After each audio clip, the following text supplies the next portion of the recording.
Halo, perkenalkan nama saya Erik Supriyanto Nausona, NIM 2205040145.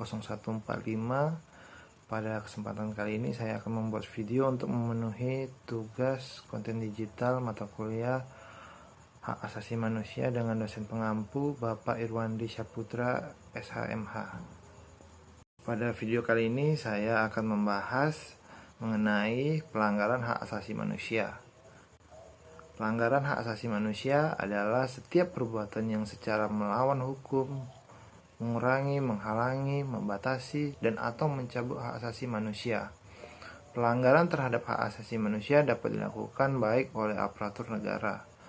Oleh karena itu, penindakan terhadap pelanggaran hak asasi manusia tidak boleh hanya ditujukan terhadap aparatur negara, tetapi juga pelanggaran yang dilakukan oleh aparatur negara. Terdapat dua bentuk pelanggaran HAM, yaitu pelanggaran HAM ringan dan pelanggaran HAM berat. Istilah pelanggaran HAM muncul untuk menggambarkan dahsyatnya akibat yang timbul dari perbuatan pidana tersebut terhadap raga, jiwa, martabat, peradaban, dan sumber daya kehidupan manusia. Pengertian pelanggaran hak asasi manusia. Menurut Undang-Undang Nomor 26 Tahun 2000 tentang Pengadilan HAM, pelanggaran HAM adalah setiap perbuatan seseorang atau sekelompok orang termasuk aparat negara, baik disengaja ataupun tidak disengaja, yang secara hukum mengurangi, menghalangi, atau mencabut HAM seseorang yang dijamin oleh undang-undang akan memperoleh penyelesaian hukum yang adil dan benar berdasarkan mekanisme hukum yang berlaku. Pelanggaran HAM merupakan tindak pelanggaran kemanusiaan baik yang dilakukan oleh individu maupun oleh institusi negara terhadap hak asasi individu. Namun, untuk sampai pada upaya penegakan melalui pengadilan hak asasi manusia, hanya pelanggaran hak asasi manusia berat yang dapat diselesaikan melalui jalur pro justisia. Hal ini tertuang dalam pasal 104 ayat 1 yang berbunyi untuk mengadili pelanggaran hak asasi manusia yang berat, dibentuk pengadilan hak asasi manusia di lingkungan pengadilan hukum. Dari pendekatan kultural, terbukti bahwa perjuangan menegakkan hak asasi manusia pada hakikatnya merupakan bagian dari tuntutan sejarah dan budaya dunia termasuk Indonesia. Oleh karena itu, memperjuangkan HAM sama dengan memperjuangkan budaya bangsa. Jenis-jenis pelanggaran hak asasi manusia. Pelanggaran HAM dikelompokkan ke dalam dua bentuk, yaitu pelanggaran HAM ringan dan pelanggaran HAM berat. 1. Pelanggaran HAM ringan adalah pelanggaran yang tidak mengancam nyawa seseorang namun merugikan orang tersebut.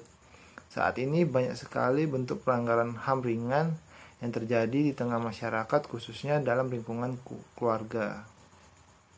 2. Pelanggaran HAM berat.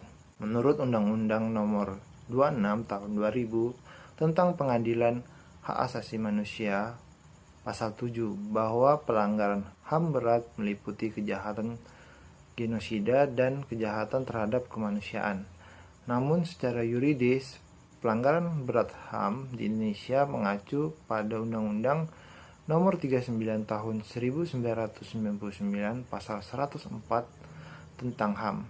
Dalam undang-undang tersebut disebutkan bahwa pelanggaran berat HAM adalah pembunuhan massal, pembunuhan sewenang-wenang, penyiksaan, penghilangan orang secara paksa, serta perbudakan atau diskriminasi yang dilakukan secara sistematis. Contoh pelanggaran hak asasi manusia. Terdapat beberapa contoh pelanggaran HAM yang terjadi dalam kehidupan sehari-hari, yaitu sebagai berikut. 1. Orang tua yang memaksakan kehendak kepada sang anak untuk mengambil jurusan tertentu dalam perkuliahan, padahal itu bukan keinginan dari anak tersebut. 2. Perlakuan tidak adil dalam persidangan. 3. Tidak mendapatkan layanan pendidikan dan kesehatan yang sejajar. 4. Tidak mendapatkan keadilan sosial di tengah masyarakat. 5. Membunuh anggota kelompok. 6. Mengakibatkan penderitaan fisik atau mental yang berat terhadap anggota-anggota kelompok. 7. Menciptakan kondisi kehidupan kelompok yang akan mengakibatkan kemusnahan secara fisik. 8. Memindahkan secara paksa anak-anak dari kelompok tertentu ke kelompok lain.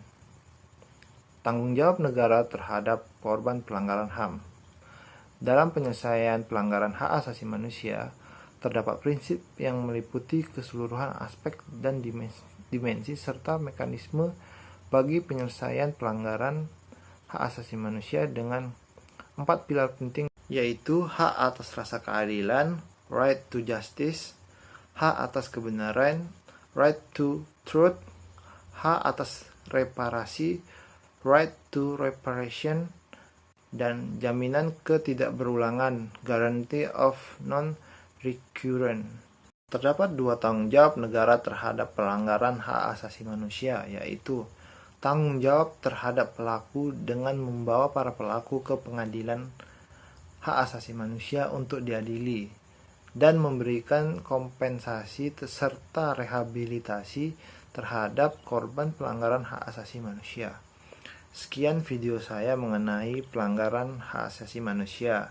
Jika ada salah kata dalam penyampaian, mohon dimaafkan. Sekian dan terima kasih.